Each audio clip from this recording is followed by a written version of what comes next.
It's the WP Minute Rewind with myself and co-host Daniel Schutzsmith. This episode is brought to you by Stellar WP. You can find out more about their plugins, their themes, their hiring, and all the jobs over at stellarwp.com. Support the show by going to buymeacoffee.com/MattReport. Buy us a virtual coffee for $5 or join the membership for $79 a year. This is the inaugural Rewind episode. Daniel and I recap some of the top headlines in the WP Minute newsletter over at thewpminute.com and the podcast. We're going to start off by chatting about his WP Talks Twitter Spaces that he hosts every Saturday. All right, here's Daniel and I giving you the WP Minute Rewind. We were trying to focus on the kind of more human side to WordPress and the topics we don't usually talk about. Very similar line probably to the mental health kind of things and stuff like that. But the latest one we did was on plugins, and then we're going to have another one coming up on let me get the date right, on the 26th. That's going to be an all-women panel, plugin folks from around the globe. So they're going to be talking about what they do, and that's going to be run by Winstina, and I'm not sure who the co-host is yet, but Winstina's been my co-host, Winstina Hughes, for the past few episodes, and we're going to keep doing that. We have a great time together. So, and usually on Saturdays. Yeah, I was just about to say that. So you found a good groove for the Saturday time slot. Yep. We like it as every 2 weeks. Every week seems just too much. It's just, we don't have the time. And frankly, too, I think people need to gear up for it, too. It makes it a little bit more special if it's a show that's every 2 weeks. Yeah. And I think we've seen that, too, at the WP Minute, like towards the end of last year. I mean, there's an acquisition news. I mean, of course, I think that's all like the temperature of sort of end of year and everybody sort of closing out business and doing all that stuff.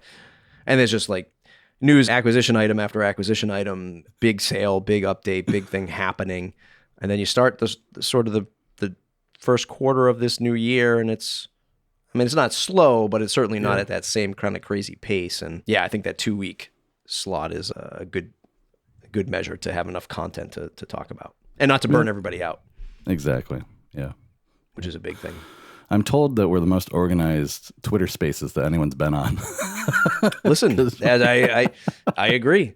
A lot of that together, a whole outline and everything, and prep everyone beforehand. Yeah, you do a really good job of that. The podcasting world, I've experienced Twitter Spaces before, been on Twitter Spaces in sort of the podcasting industry. And I think a lot of people just come from the background of radio and maybe even media in that space. So there's a lot more organization on that side. And nothing wrong with it, right? I mean, there's nothing wrong if you're running a Twitter space and it's a little chaotic. But it is great to get a nice Google Doc to share with your guests. And then I think the best thing about I think the most important thing about being a Twitter space host is keeping the conversation moving, which you do really well. Yeah. And making sure everybody gets their fair turn at things. Yeah, absolutely. And Winstina is really amazing too she'll find the little nuggets in what people have said and really kind of keep going with them. So we start out with 5 questions. I jokingly say we probably do like 12 because she has a really great knack to kind of pinpoint what people are talking about and expanding on. And I think the audience enjoys that too. So it's been really. Hey, speaking of the news, let's talk about some of the WordPress news. I'm going to pull up the old WP Minute blog, the WPMinute.com. I'm just going to pull from some of these articles that were released over the last few weeks here. A block museum was very interesting to me. I saw that. Entering the I like the idea. I think it's kind of cool. I wish I could like see categories on this block museum. Like I feel like I'd like to see different things, but maybe they're just trying to keep it so I don't know, utilitarian. I don't know if that's the right word, but you just like it's in order. Like you have to go through these things. I feel like it's the same thing every single time, so it's not even randomized, I don't think.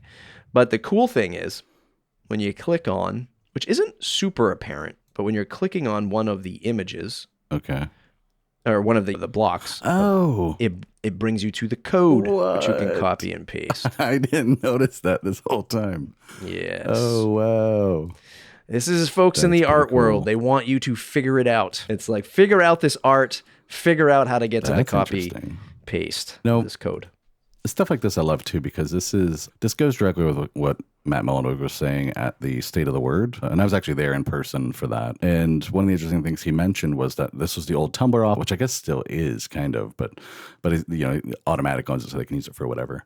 But they had the artwork on the wall behind him when he was doing the keynote, and he said it was all Tumblr users basically that put that in there, and they're going to keep growing it with more things like that.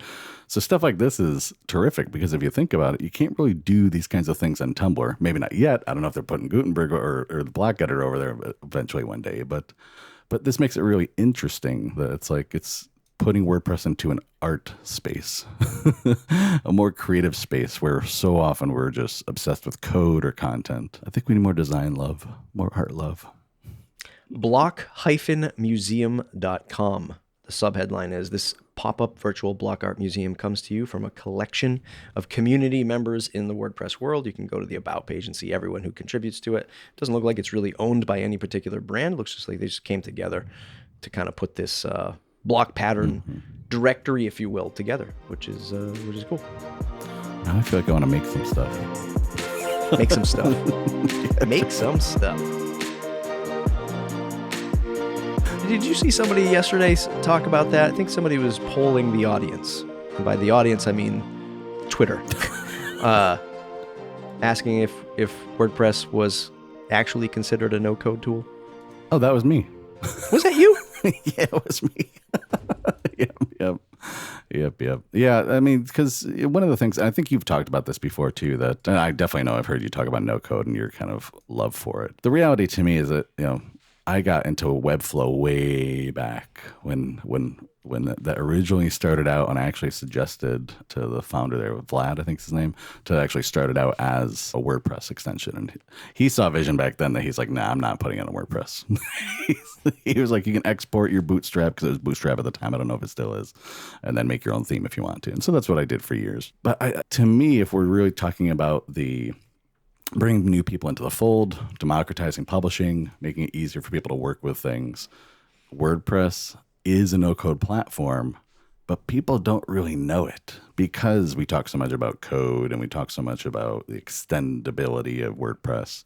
But at its core, I mean, you can put together a website right now, even on .com, put it together right away and not need to do any code at all. Everything can be done for you, basically. The missing piece is that there's no like format to kind of show you how to do those types of things, how to put that stuff out there. So you have all these like little plugins, these little add-ons and things like that, but you don't know where they exist or how they work or what the keys are basically to put them all together. So I think that's a really important thing that someone needs to do. Yeah. Since I've been exploring a lot more of these solutions, well, I mean, really forever, but of course the whole phrase of no code, the whole term of no code has been taking off, both from, well, largely probably inspired by a lot of investment money going in that direction. So there's a lot more people building things, not to take away from what people are building, but it's really fueling, I think, that economy, if you will. Yeah. And I think people sort of get it conflated that no code doesn't mean no effort because it still takes a lot of effort to do the thing that you want to do with whatever tool you're looking at. And then you still have to learn that platform. It doesn't mean that it's super easy. And the perfect example for me is a Webflow and a Bubble, because Webflow is like if you told somebody, hey, make a drawing, or if you told somebody, sit down at a computer and open up Adobe Photoshop and make a circle. Yep. People would be like, people who are not experienced would be like, what is this airplane cockpit that I'm looking at? That is Adobe Photoshop. And Webflow is almost literally the same kind of UI experience. And you're just looking at it going, okay, great, I got this blank canvas. I don't have to update any plugins, but what the hell do I do now? And Bubble, even more, I think, is just like a whole other learning curve. And then no code is very broad because there's so many tools that get dumped into no code, like Airtable. Yep. Airtable's a no code thing, and that's like, you look at that as like, oh, spreadsheets, database. Yeah. Like, you're not thinking about building a website with it, but you could, which is crazy. I think so many people too don't realize that a lot of the ingredients to no code is moving data around. It's being able to either automate from one place, move it from here, put it there, and kind of manipulate it in the way you want to. It's not necessarily just making designs all the time. I think a lot of it's actually not. A lot of it really is hooking up the pieces to it to actually make things go in the right spots that you want them to go to. Bubble is a really interesting tool as well, because Webflow is definitely more on the web design, and Bubble is like a whole. You could create a web app, you could create a mobile app, like you can create all kinds of stuff that way. And I see WordPress actually as kind of like the two, but I don't think anyone realizes that. That's really what we could do with WordPress is anything in there. It's a brand thing, really. Yeah. There's just a stigma to it. Well, it's a brand thing. There's a stigma. There's just not one platform that you can turn to solve your thing with WordPress. And that's the issue. Like, you have a database and even custom fields. Like, we all know advanced custom fields. Yeah. I mean, we know what it is. We might not like use it as an expert, but like custom fields, database, and like displaying things, that whole CRUD system, create, replace, update, delete. It's still not there yet. And I think like whoever can solve that really cleanly with WordPress can win in that no code space. Yeah. And ACF, Advanced Custom Fields, pods, as much as I love them, they were targeted more towards developers from the beginning. So I think they get stuck in that target market, whether they like it or not. There's other ones though, like Metabox. It's Metabox.io. It's targeting people who are using Elementor. It's not looking at people who are doing coding. It's targeting the people that they don't want to do any code. So how do I put all this stuff into WordPress to be able to manipulate it and work with it? And I see that's really the future. I have licenses in all of them, but but the reality is, it's the no code to me is really the future of where all this stuff going. At least marketing it that way for people to understand that. I think it's going to be really important in the next couple of years here. I'm going to pull another title from a past newsletter from the WPMinute.com, or a past blog post / pod. Listen, if you've not heard of the WP Minute before, it's a blog, it's a newsletter, it's a podcast. It's actually, those three things are the same thing. It goes out every Wednesday. The title is Master of WP. And this goes back to the article we published on the March 2nd, with Rob Howard, the new owner of Master WP newsletter, which was in the news, which was in the WordPress media, catching some flack, calling for the death of WordPress multi-site. I actually had the chance to interview Rob Howard, and I'll play that clip right now. No, I won't, because I don't have it. But I would like to do that on a future episode. But I did get to interview him on the Matt Report, and that'll be going out actually, I think this week, this Sunday. Oh, cool. And I had a chance to talk to him about where he's going with Master WP. And there's been a lot of feedback on the Twitter sphere about that.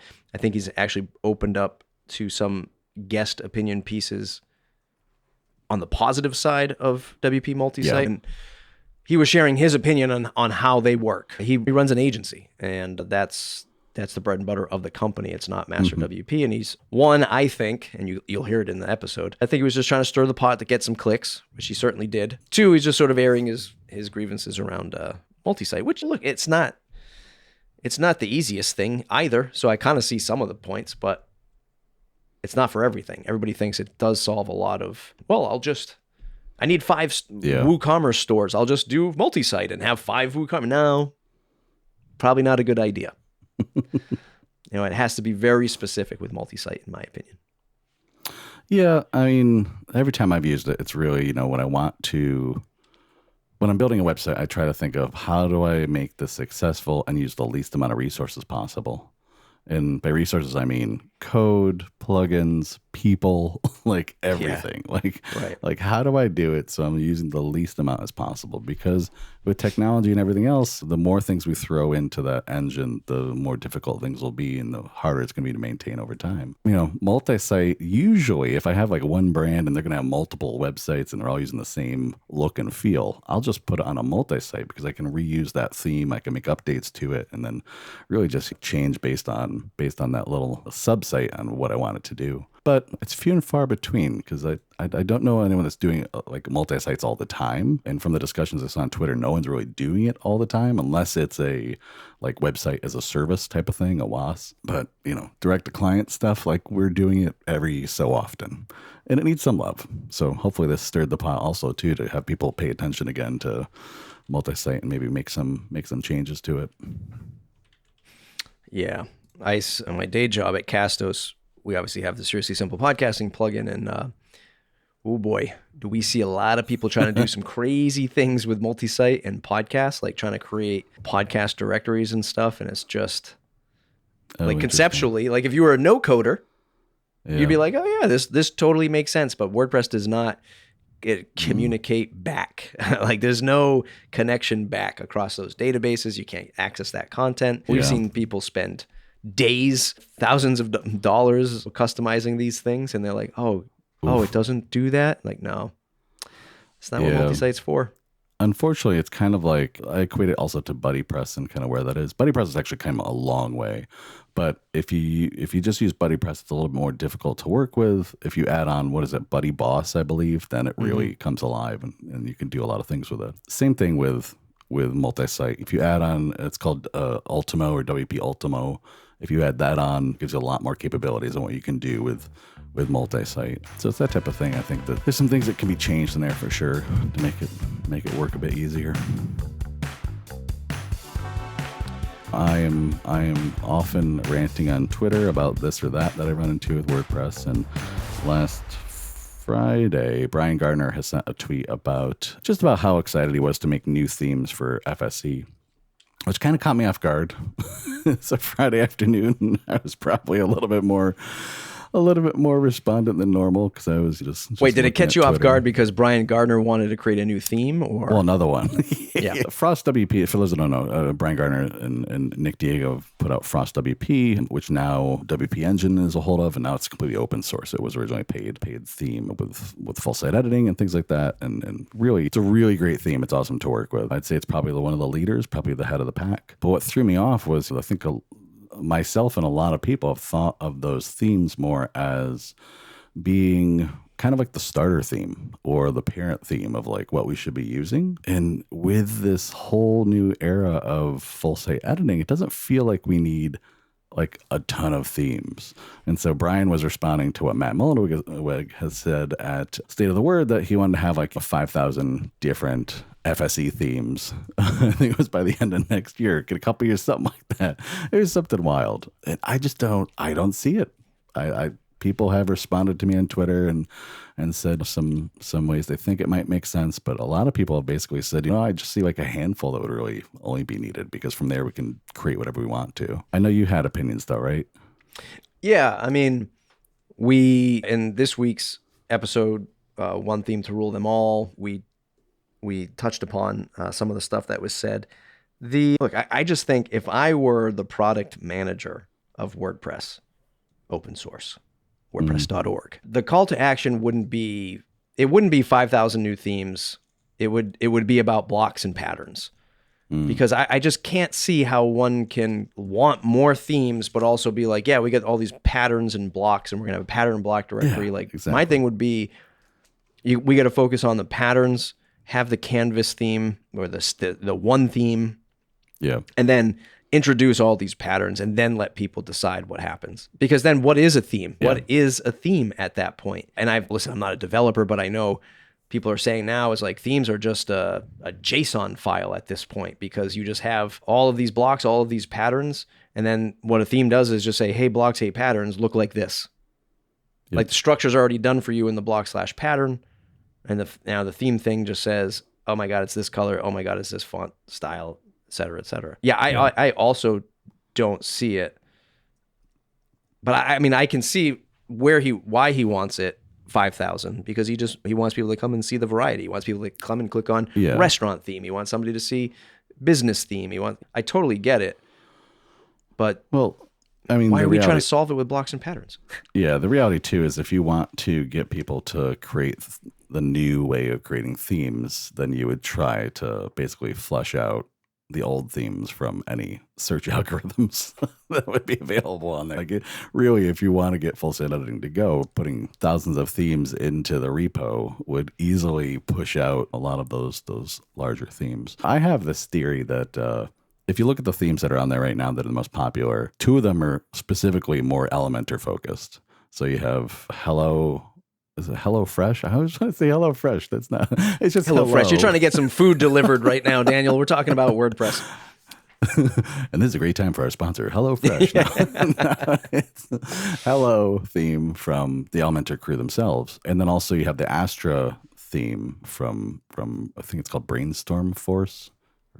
Something like that, yeah. And so those aren't going to get bumped. They're used so often, and that's the starter theme for so many folks. But I think there's a lot to learn from that, too. So I've actually been immersing myself more into Elementor, which I never had before, and really kind of looking at how they put the tools together and things like that. Because looking at that, I can see the way the actual user interface and some of the user patterns they use to edit these pages. That makes sense that we should be considering for what we're doing in full site editing. But, I'm not at the helm of that. I'm not even in the development side of core or anything like that, nor do I have the time to do that. But it just baffles me a little bit that they don't look at those user patterns that are already existing, because that would be what I would look at, is how do you pull those people from using Elementor, Beaver Builder, things like that, into using full site editing instead. Right now, if you went from Elementor to the full site editing experience, I mean, it's like Elementor feels like a Ferrari and the full site editing experience feels like a used car that is missing a tire. Yeah. Like, it's not going to work. Yeah. Yeah. I mean, I was working on a side project a couple weeks ago. It's been a while since I've gone back to touch it. And I started with Frost, but then I had to. So 2 parts of the story. I started with Frost because I too was like, oh yeah, this looks cool. I want to try full site editing and like have a theme that's full site editing. And the first hiccup was this particular side project is using Gravity Forms at the core, and the styling support was not there for Frost. Looked terrible. Gotcha. Which made me think of like another $1 million idea. Why can't there be like webhooks for CSS styling, right? Where the theme and the plugins just talk to each other and just shoot the styling over. Like, and people just, that speaking of no code, they just like hook in, boom. It just works. So there's that. But what really backed me out of the idea was I am using Gravity Forms for a lightweight user registration form, which logs a user in. So very, very lightweight membership, you would say. And my God, I went to the navigation in full site editing to like do user roles. Yeah. And I was like, what is this? What is this garbage that I'm looking at? I don't even know what I'm doing. I can't even set up a navigation item. So I was like, back to GeneratePress. Yeah. I've heard that from a lot of people, actually. Jason Tucker had mentioned that too on WP Water Cooler, of that exact instance. And that's the thing. I mentioned the same thing on Twitter when I was playing around with it during the testing phase. It's the nav element for me, which it'll get better. I mean, all these things I talk about, they're going to get better for sure.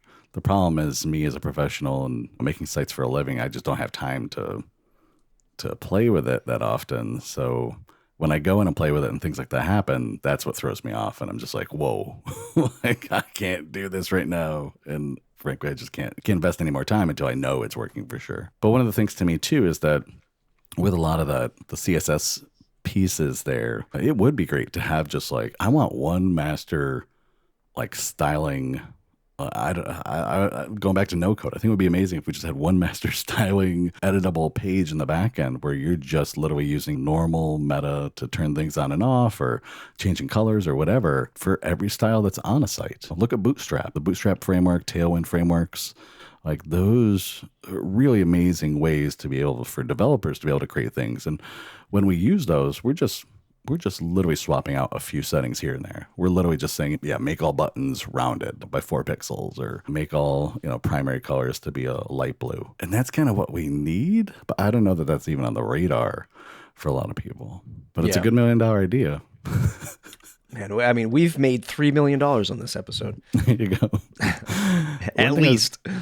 Anything else you want to recap today? Oh boy, there's so much we could keep going on. But I think to me, it's like let's see where FSE goes. There's gonna be some interesting stuff for sure coming down the pipe. But this launch towards WordPress 6 core, I think it's gonna be exciting.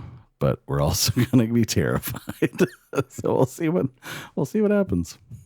Why do you think it's going to be exciting? Well, I like change. Hot take. I always like change, so I like improvements. But there was some major, I can't remember off the top of my head, but there's some major improvements they had in that roadmap that I was like, ooh, yeah. Well, let me bring it up here. WordPress, just the word WordPress 6.0. Oh, I know. Not the word, but the phrase it's kind of mind-boggling, and it almost, I feel like, anticipation for something. It should be something greater. And I know it's a pretty, major update, and we're already getting it, but still, it's just like, wow, WordPress 6.0. That's where we're at. Yeah. When did you start? Do you remember what version? I don't remember the version, but the first theme I ever bought was the standard theme, which was made by a company called 8-Bit. John Saddington, Tom McFarlane, and somebody else. I'm forgetting his name, but this goes back quite some time. I forget when. And then it was into Revolution themes with Brian Gardner shortly after that. Oh, gotcha. Oh yeah. I don't think I ever used that theme. I know I started on 2.1, which was Ella. I remember that distinctly because it was Ella Fitzgerald. But I don't think I really got into WordPress, like really hardcore doing stuff until a few years later. So probably like 2009, 2010, actually building out sites, getting paid for it, that type of thing. Yeah. Yeah. I work for a company that we bought a web design. We bought another company. It had a web design company in it. And then they were using Drupal. And the designer was like, yeah, let's switch to this thing called WordPress. It's just way easier for us. So I was like, all right, well, we'll try it. Yep, I too came from Drupal. Yep. Good stuff. Hey, what a great time today in the WP Minute, soon to be named news show. We talked about some stuff and we had some clips. Well, we don't have any clips, but we'll have clips in the future. But we'll do this maybe every couple of weeks just to see what's up. See what's up in the news, chat about some of the great headlines from the WP Minute. .com, become a member, buymeacoffee.com/Matt Report. God, who the hell's the head of the branding of this place? Because why is it Matt Report? It should be WP Minute. Fire him. There you go. Buymeacoffee.com/Matt Report. Sign up, $79 a year. Daniel, you're headed to another podcast right now, right? Water cooler today? What do I have? Yeah. Oh, yeah. I got a water cooler. Do you have an agent? Like, do you have an agent that just runs around and books you yet? Because you're just everywhere. You got your own talk shows. You're on this show. No, I just rant on Twitter and people are like, why don't you talk about it? Come out in front of the mic. So no, I enjoy it. I do like just sharing those bits. But yeah, I'll be on WP Water Cooler today and then probably a few other things next week to be announced. And which websites do you want people to go to today for you? Twitter's really the best thing. From there, you can find everything I work on. You've given up. That's the sound of a man who has just given up with all of his web properties, no longer allowed to buy another domain. I have. I put together my portfolio 2 weeks ago on Elementor, actually, just to go play around with it. And okay, I saw that. That came out great. Oh, thank you. And I realized I have like 7 different WordPress projects I'm working on. I'm just like, it's getting out of hand. Yeah. You want some therapy, build your own website. Yeah. Twitter.com/Schutzmith. It's SCHUTZSMITH. And that's it. That's it for the WP Minute Rewind. Thanks for listening. Don't forget to subscribe at thewpminute.com and support the show by buying us a coffee at buymeacoffee.com/Matt Report.